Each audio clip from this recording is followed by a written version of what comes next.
Today, we are welcoming back Deborah L. Scott, costume designer for Avatar, Fire and Ash. And if you haven't already listened to her other interview on Voice of Costume, go check it out. We discuss a few of her other films, including E.T., Back to the Future, Titanic, and the first two installments of the Avatar franchise. Today, we are going to discuss Avatar's third film, Fire and Ash. Welcome back to the show, Deborah. Oh, thanks for having me again. It's great. Great to be here. I'm so glad you're here. And I'm also so glad to see so many people reaching out to you and you like getting talk time on these costumes. Aw. Yeah, it's great. I mean, people seem to be really responding to the movie, right? It's wonderful. Yeah. So we talked a little bit last time too, but let's dive into how your shop, which is so impressive that your team builds and workshops all of the elements used to create the realized designs for each of the films. Will you walk us through the process from design to what we see on the screen? Wow, that's a big question. It is big. We're gonna start big, and then we're gonna. I mean, yeah, let's start big. I'll try to make it brief. If I'm going on too much about one thing, or if it's just let me know. But Okay. it's we start the movie just like every other movie, right? We read the script, talk to the director, we world build with the production design team, so we all are on the same page, especially when you're making something like this that's basically a fantasy of some sort, right? It's a whole other world. We don't know anything about it except what we've learned in the last two films. So we start there, and then there's a lot of design time. There's a tremendous amount of research time that goes into it in terms of just informing the designs. And I work with a lot of different illustrators and designers that, mostly from Weta Workshop, but some from Los Angeles. And we sort of start there. And while we're doing that, we started with sampling materials in the workshop, because it's a very tricky place to be. That we're making costumes that are one of a kind, bespoke pieces, and that we've never made them before. Yeah. So we need to understand with our hands what we're doing. We look at a design, it's like you can say like, oh, is that a leaf, or is that a flower, or what is that exactly, right? Because the 2D designs are mostly gestural, and it really works. It really comes alive in the workshop. That's where the artisans, again, mostly at Weta Workshop, put their hands on things. We start experimenting with materials, and we decide what material we want to make it out of. And then it goes from there. So as we build it, we reinform the design, right? We make the design very, very clear. After that, we do that for virtually every single costume. We also, in the process of that, do a tremendous amount of experimentation with a costume, how it might act in the water or in the wind, or upside down, or whatever it might be that the script calls for. Yeah. And that the performance capture calls for. We turn that garment then, and all the supporting information and research and everything we've done, over to the visual effects team, Weta FX down in New Zealand. And I start over with them. It's like, here it is. Now you have to build it in the virtual space. Yeah. So we work together for sometimes months on the same piece, and so it's guiding them in a different way. And I've learned not that many movies do this. This is a pretty unique experience. So over the course of a couple of movies, we've gotten a pretty good pathway to how we work together. And so they have to basically, I'm telling them I'm rebuilding the costume in that virtual space. So it's hard work. I found it, because you can't touch it. I need to, you have to use your words to say longer, shorter, wider, thicker, heavier, fluffier, whatever the words might be. And then we go back and forth until we get to a finished product that I like. So you were invited into the discussion with the work that's done on the computer by that team to make alterations, and because like these are like elongated people or I don't know if you'd call them people. I guess you just call them Navi. Um, and Yeah. so I think is they're people. I think they're living creatures, yes. um, and so you were invited into, yeah, we need to like elongate it so that it covers, like goes Mhm. down to the abdomen on this part, or like, so you're Yeah, invited yeah. into all those nitpicky little Yeah. discussions. I love it. It's just like, building a costume in a workroom. Yeah. And that's the first, like, to your point, it's very apt point that the first thing we do, aside from just them getting the information, is to talk about proportion. Mm, Because I build the costumes for human size. They yes. build the costumes for a 9 foot tall blue person. And some of these blue people have different physiques. So, as they're developing the bodies, sometimes we adjust the costume, but it's also like, it's just, we play with a lot of that. So that's a really big major element. And the fact that I stay on for all of post is really by Jim's edict. That's how he wants it. That's how he wants, it's the same with the art department, that that we're all involved from beginning to end. And that's the process of how we work together. So it's incredibly collaborative. The VFX team, they're brilliant. They've really developed, the tools they need to, what I think is, represent the garments pretty darn well.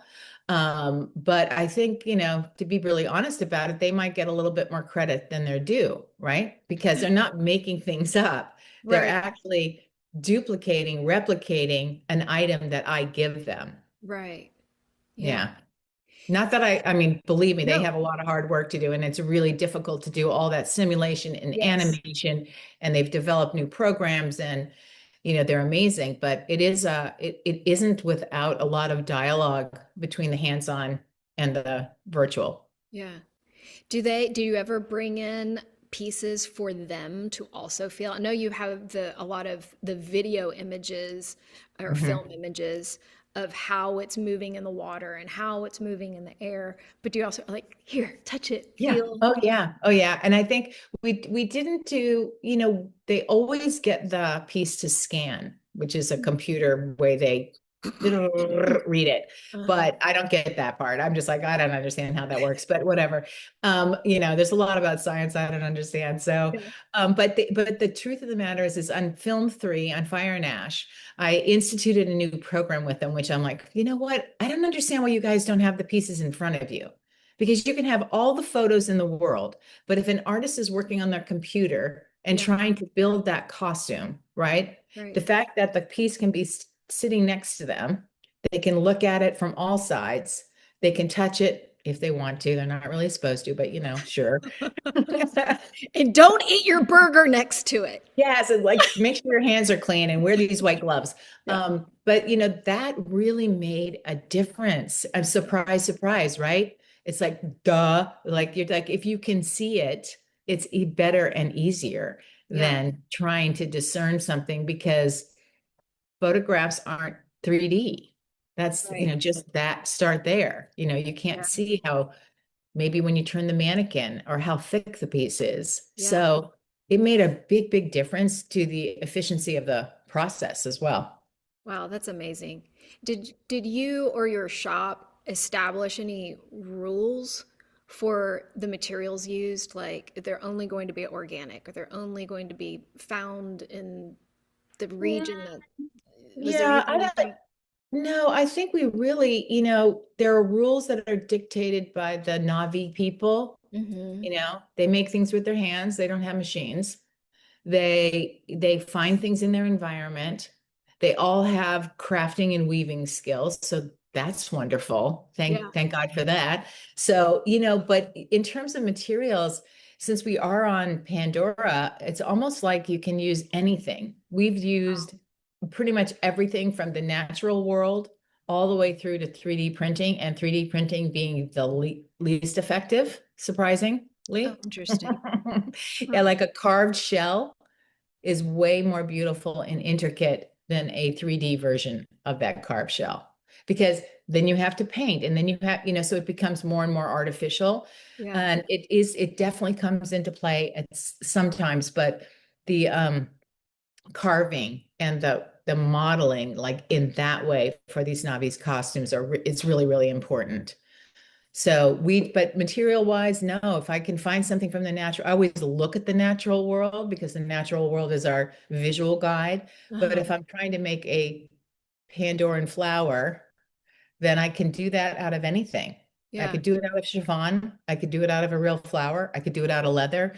So there's a lot of discussion about what will work best to represent especially when you start talking about movement and motion of the garment. Yeah. Is there an example of anything that you did 3D print that you had to end up going, no, we've got to make make it not Oh, 3D printed? yeah. Well, give Uh, us an example of one of Oh, them. I mean, most of the ones that didn't work didn't end up in the movie, right? Oh, Because you're okay. like, no, gosh, it's just not Yeah. right. Yeah. And sometimes it really comes down to the application of, it's not the shape so much. Because you can do amazing shapes. And we tried that with some, like the Tanawari cloak, the big long cloak that he wears in film 3.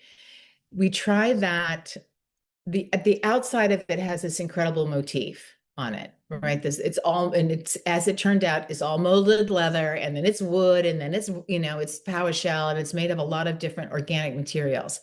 When I was first experimenting with I wanted the piece to be very tactile. I didn't want it to be flat. It's not a design, it's not a textile. This Yeah. is all like handcrafted bits and pieces. Yeah. So when we first started that, I was trying different kinds of things like, okay, well, here's the center. Could it be 3D printed? Could the shape be? And you can get a shape, but Mhm. the articulation of the shape, it's like, what are you going to 3D print a whole bunch of pieces and then try to get them together organically? It's Mm. really, really hard. Yeah. So I think in that area, I kind of failed because I would be like, no, this isn't, no, no, this is just not, because it almost brings up more problems than what Yes. it gains you. Yeah. So where it's really helpful, the 3D printing, is if you have something really small that's individualized. Say you want to make a bead, right? And that bead's going to be woven onto a piece of braid and but you want to make an exceptionally different kind of bead. That you can do because you know the parameters of how you're going to use it. Oh, yeah, that's But good. you wouldn't want to print the whole braid with the bead on it because then they have no movement aside from each other.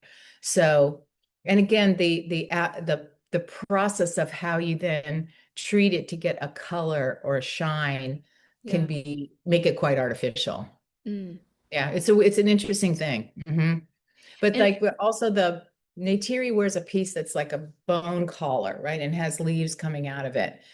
And that piece was very, very difficult. I tried so many, like, okay, let's make it out of this. I knew that I wanted the design to look like, but every time we tried to make it, it would turn out too thick, too cumbersome. I wanted it to be so delicate. Like it has the impression of being very strong and it gives her that illusion, but it is so delicate in its features. mm, So we ended up finally in sections 3D printing those bone pieces because we could model them to fit perfectly on her body. And then we found a way to weave them together with where how they needed to connect to different things. So probably that in terms of a larger 3D printed piece was the most successful, but it took a lot to get there. wow. Okay, so two And things. it breaks, 3D printing There can you go. break.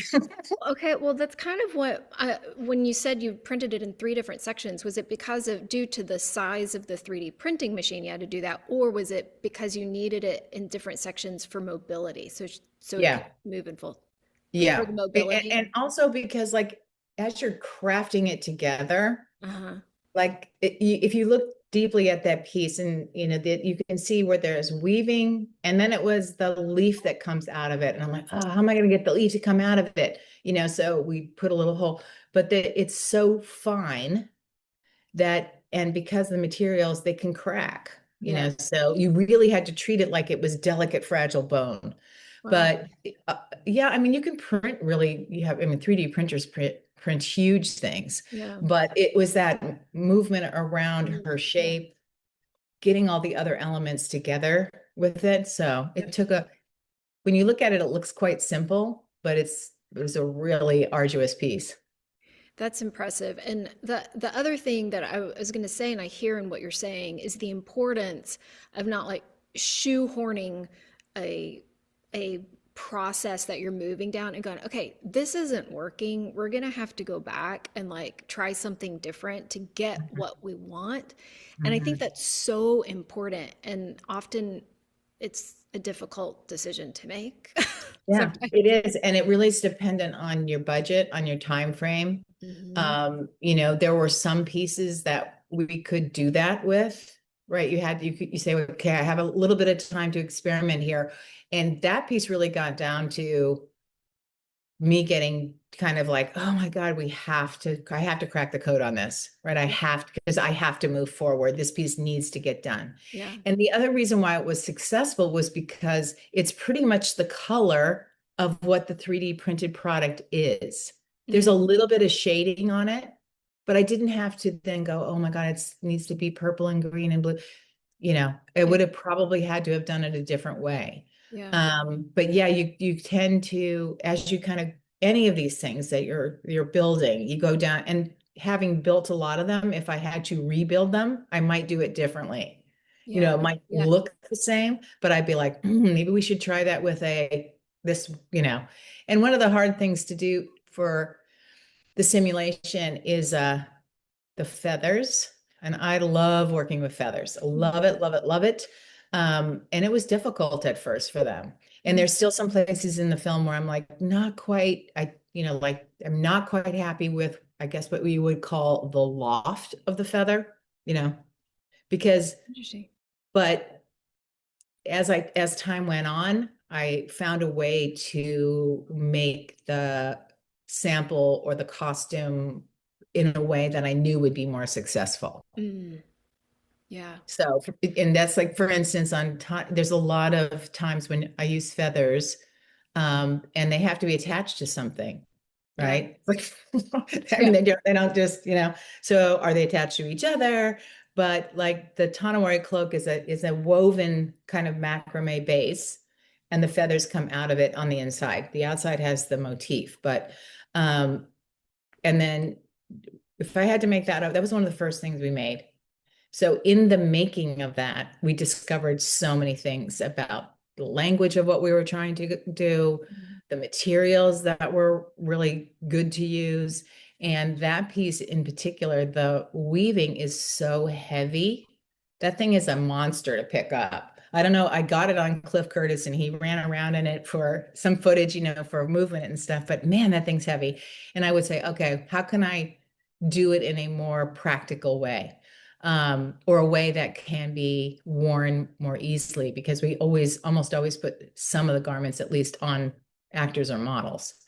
So, and then when I went to make Varong's battle cloak, the little feathery thing that she wears, it's again like attached to a macrame netted base, but very, very fine, Mhm. so delicate, and that thing moves like, and that's a piece that I always think like, oh, I wish people in the theater could touch things because it's so soft and Wow. it just floats, and the VFX team did an amazing job by that point too. They had two films to get their processes more, better. So the sheen of those feathers looks beautiful, moves like a dream, but we had the real thing and we put the real thing in front of wind. And, Wow. so yeah, it's a pretty extensive process. And it's one that, if you don't have enough time, I mean, now it's easier for me to design things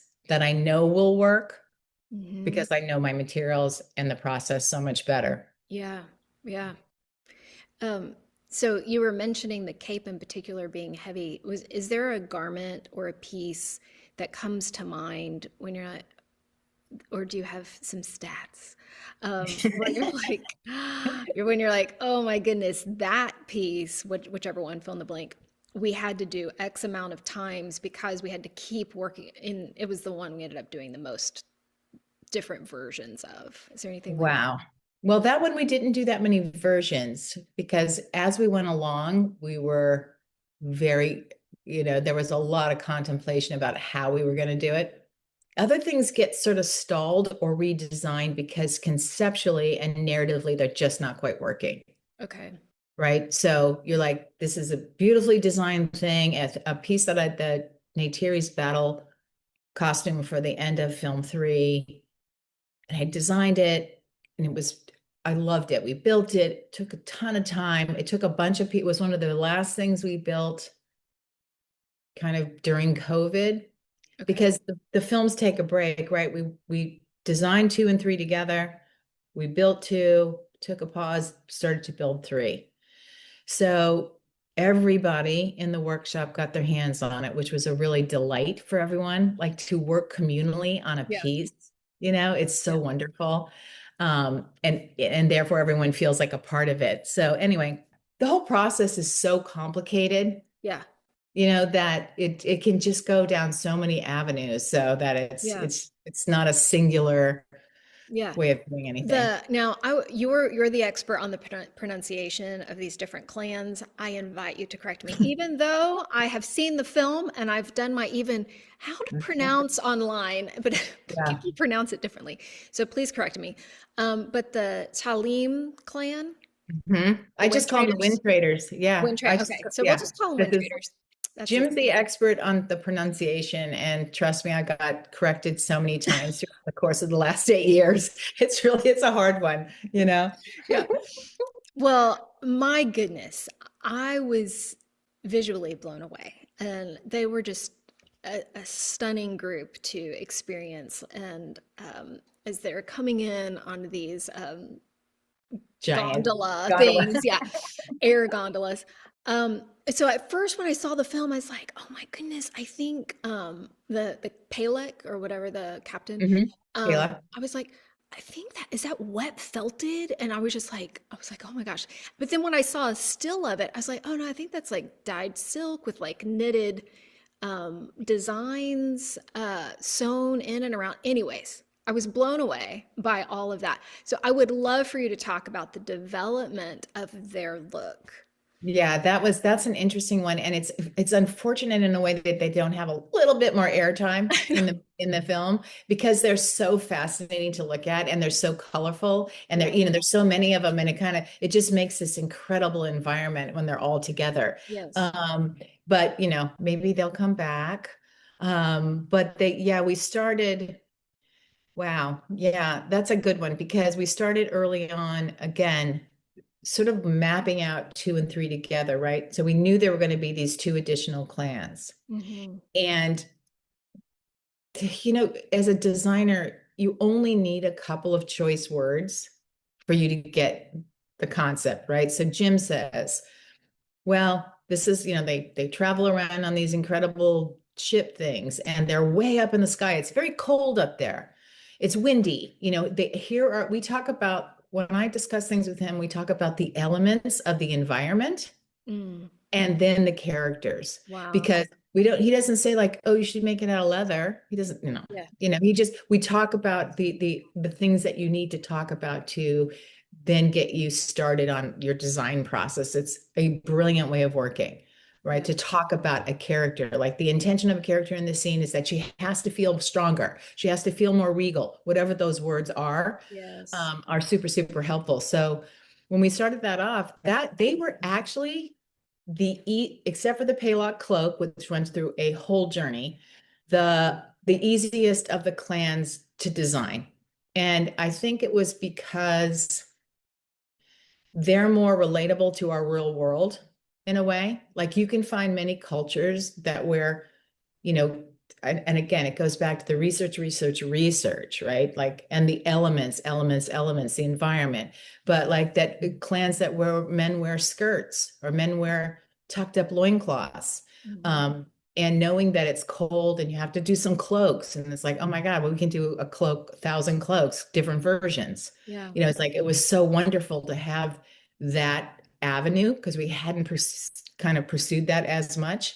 And the fact that everybody had to have a cloak at some point because Yeah. it's cold up there and it's Yeah. windy. right? Yeah. So being told that, and then the color, also the rule, again, going back to the Navi rules, which are we make things with our hands and we make things, we don't know where these people are from. They're an amalgamation of being in 1,000 places in Pandora.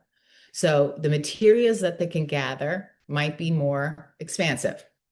Yeah. And we loomed all the cloth ourselves Oh, on, wow. big looms. And some of it came from literally from wool or cotton, spun out, dyed, Wow. like that deeply into the process, right? So yeah, of course, we're dyeing with more modern dyes than perhaps Then the berries or illustrators. whatever. Yeah. Yeah. We didn't really do it with berries. We might have used Yeah. some natural things like that, but overall, and trying to get the intensity of the colors. And I went with a color palette that to me was more joyful, more expansive, Mhm. looks like, the sunset, looks like the sunrise, looks like the sky, and the intensity, trying to bring a clan with the intensity of the colors, those jewel tones were really potent. And the research I did, a lot of research on that, well, with photography, there's incredible books, there's just the wealth of books in our world is incredible, but like finding photography of people taking pictures of Earth from above, like looking down, and looking at the topography of rivers, jungles, ocean, it was absolutely mind-boggling. So that's kind of where it started. And I took it from there in terms of the color palette, in terms of their bodies being covered. And then when I went to do the hairstyles, I'm like, well, they can't have hair just getting in their way. It's just like, so, All the so wind I, up there and everything. yeah. Yeah. So I went with I looked again at a lot of different kinds of people using the same kind of Navi code. Their hair is black. Their hair is, for the most part, braided, but went with a more minimal style where the hair is very close to the head. So it's not in their way when they're trying to climb a rope or, Yeah. you know. So there's a lot of kind of practicality in there. Um, and I looked at a lot of, I think that I put up a color palette of different kinds of people from all over the world where either what they were wearing or their backgrounds were quite vibrant in color, but natural, right? Yeah. Back to these jewel tones and looking at it all together across the room, like hundreds of photos, was so inspiring to everyone. You could like, okay, now I feel it. Everyone could feel that environment. And then, weaving a cloth, so fun. Make it, and again, nothing has to be repeated. Hmm. So you can, as you're looming, if anyone out there is looming, right, you can use 3 strands of a blue and then go to a green, or 2 strands of a blue and 3 strands.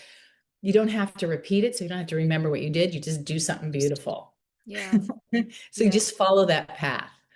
And so once I kind of designed them, they also wear sort of bangles on their legs and things like that because they're a musical people. You see a teeny little scene in the movie, but we shot more of it where, perhaps they use that to make noise with. They Yeah. have like beads hanging off that can jangle. So there was a sound element that kind of traveled through the design as well. Ah, that's so beautiful.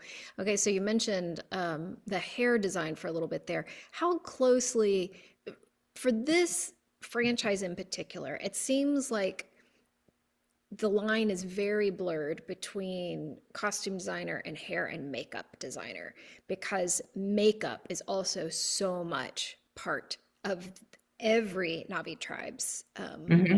makeup, Hmm. what they're wearing.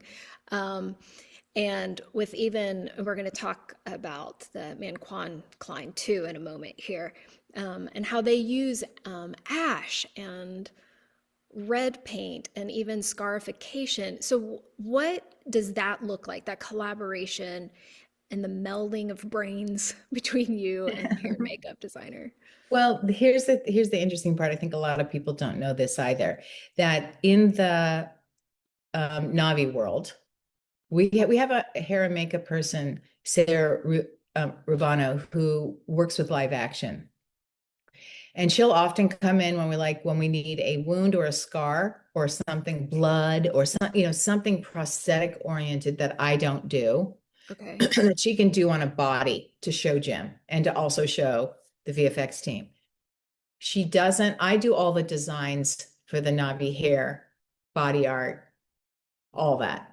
So what that gives me, and I'm very grateful for it, is sort of this umbrella of being able to design characters from head to toe Yeah. without too much confusion, and that gives like it's just a unified look from top to toe. And Jim's used to that, and that's one of the ways we work together.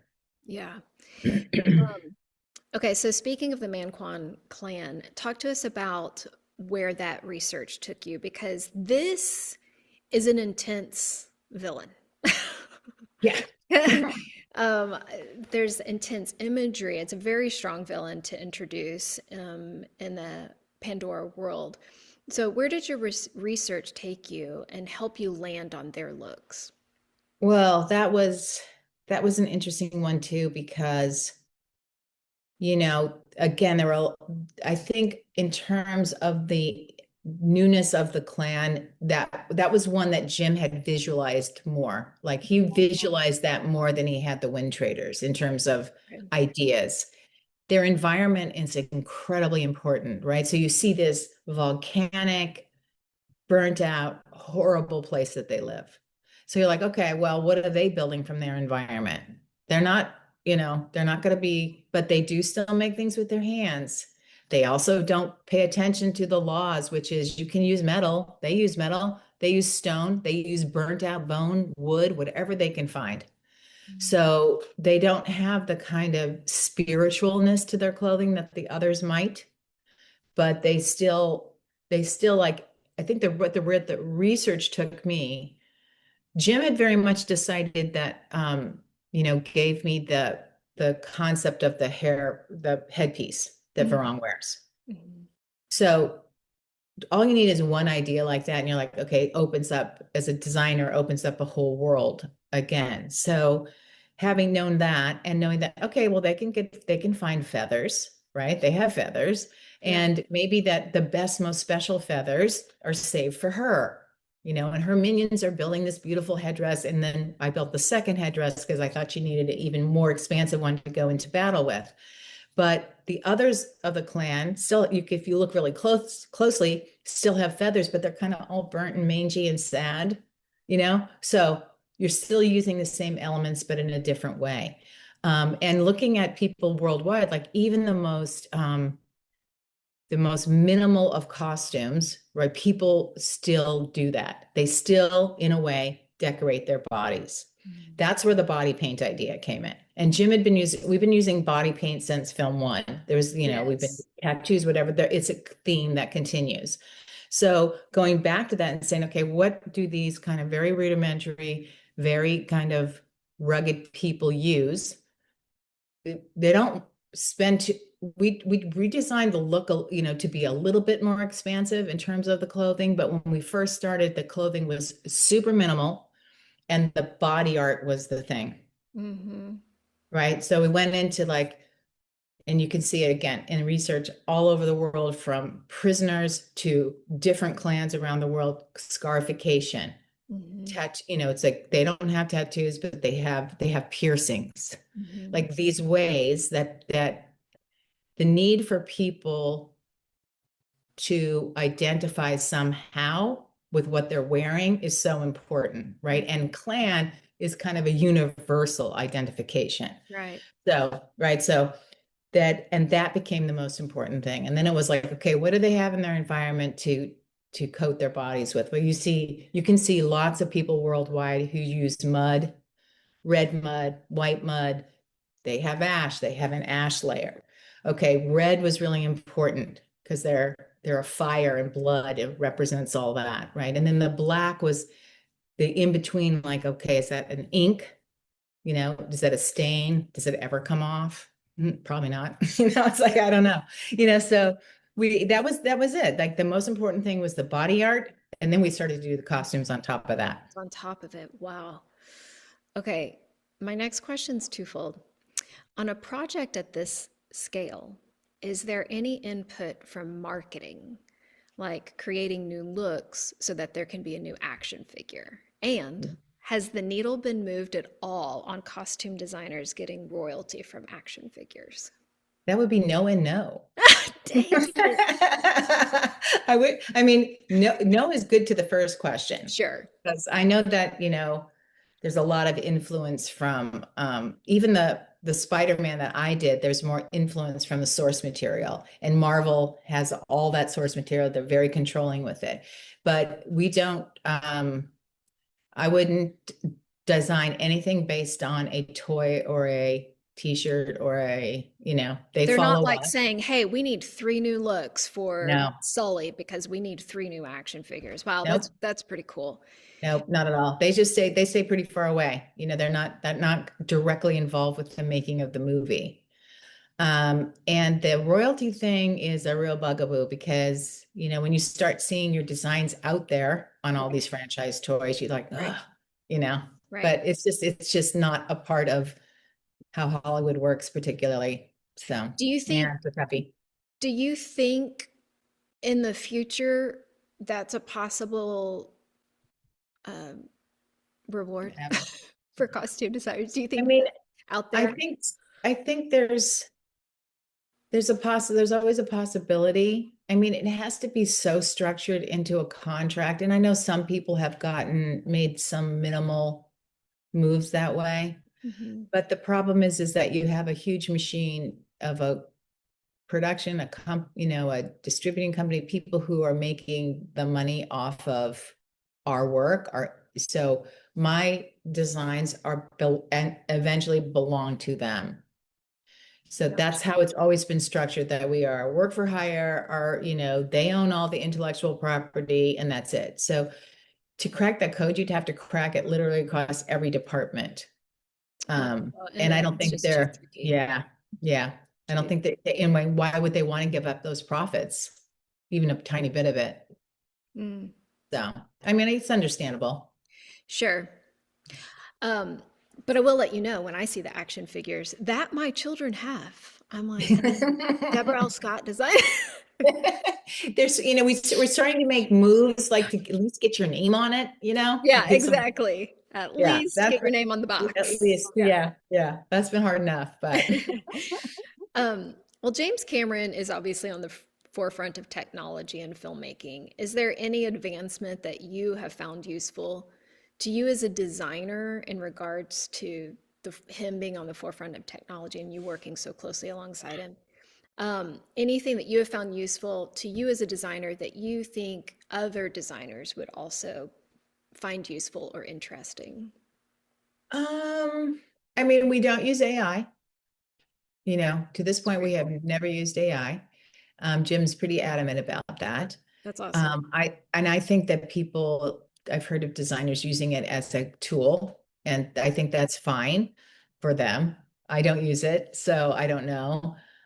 That's a really hard one because a lot of the technology part of it is in the second half, right? It's the second half of working with the VFX team, Mm. not the first half of my job, which is to create things, Yeah. right? So that becomes trickier. And there's also things where, and I've said this before, there have been times that I have designed something purposely that is definitely symmetrical from left to right, so that if I have only time to build one half of it, I can then turn it over to the VFX team and they can do the other half. Oh, Doesn't happen that often, okay. but you know, If it had definitely has to, happened, yeah. because there are times where you're like, I can't, there's not enough. We got 2 minutes to make this thing because something comes up. So And do those kind you of, literally mean, sorry to interrupt, but I want to yeah, clarify on that point. Do you literally mean half so that they can mirror the image? So you're literally, that's amazing. That's kind of brilliant. Didn't even yeah, know that. yeah. Obviously it takes away from the asymmetry. If you're trying to go for asymmetry, you can't do it. But But it's a creative solution. it's a creative solution to having because everything, and people think like the money isn't endless, the budget, the time is not endless to any film. Yeah. And these are mammoth things, and you're still under the same constraints as any designer or any movie that's being made. They're just on a different scale, perhaps. Yeah. But, and there are tricky ways of getting away with that, asymmetry problem, because I think I've probably done this too, where build one whole half, because it's really important to have that dimension around the body, right? And then perhaps you can convince them in a way to take one side and,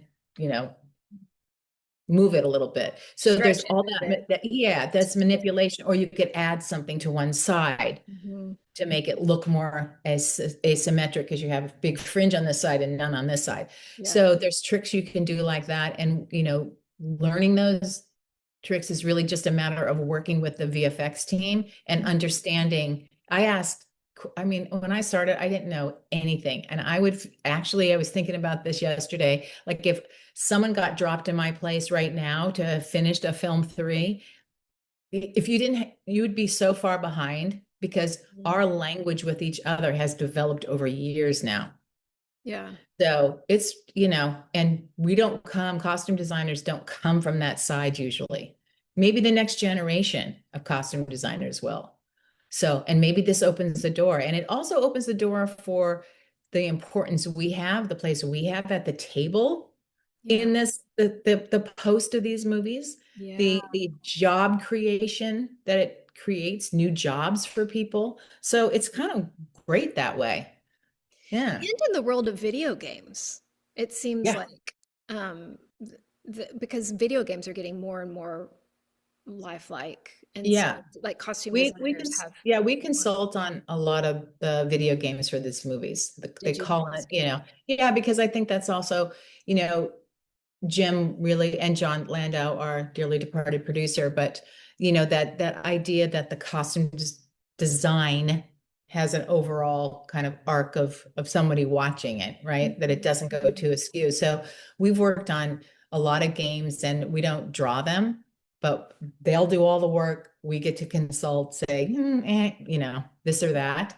So it's a pretty, yeah, but you're right. It's like, that's another way, another area where costume designers are going to become more relevant. Yeah, that's great. Okay, I have one more question before it's just a few deep dive questions.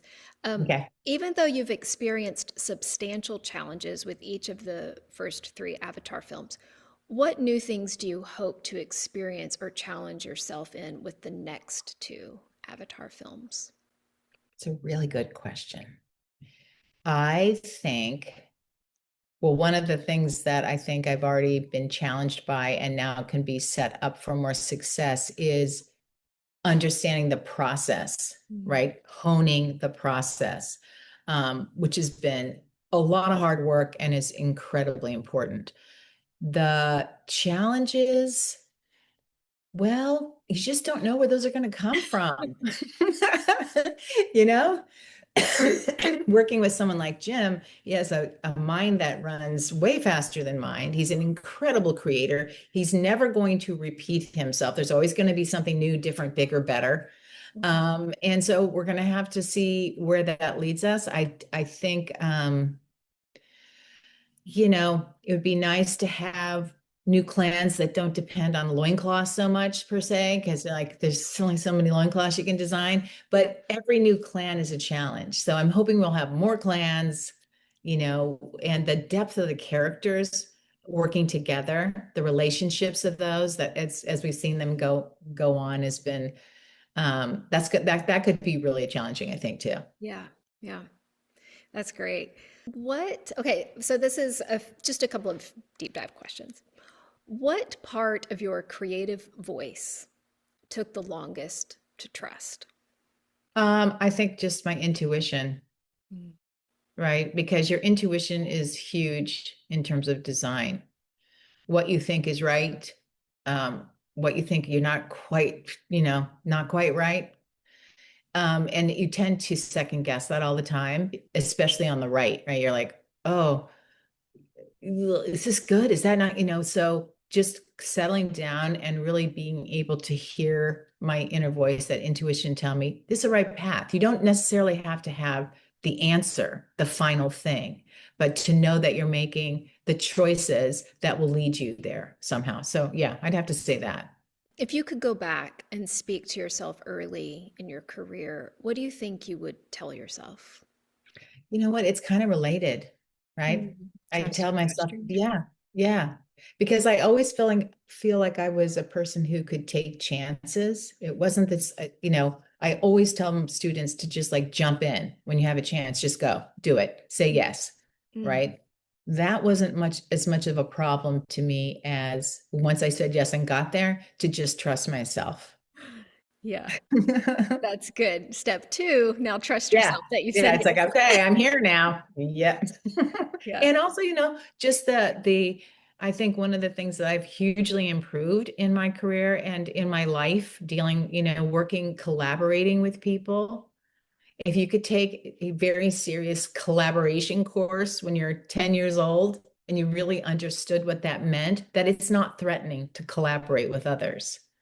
That's so Right? That it's the community of people that it takes to make a movie, the community of people that it takes to be on a costume team. That alone it takes like absolute like trust and gratitude. And I get my name on the movie and I get to guide all these wonderful people, but all those wonderful people are the shoulders that I stand on. wow. Love that. There's nothing threatening about collaborating. That's so good. Yeah. And last question, these films are so big and they require so much mental um, gymnastics and physical creativity with your hands. What do you do to rest and refill creatively? Oof, that's a tough one, man. I think we're always kind of you know, highly creative people, I guess, or people I've been doing this for so long that I feel like I never get quite the break, Yeah. right? But I think just even on a day-to-day basis, I Mm. find just being outdoors, that's Yeah. kind of been my go-to. Go for a walk, sit on the porch, try to get to the beach, take Yeah. those moments where you can be inspired and calmed by nature. So yeah, and even if you only have 5 minutes, it can make a huge difference. Yeah.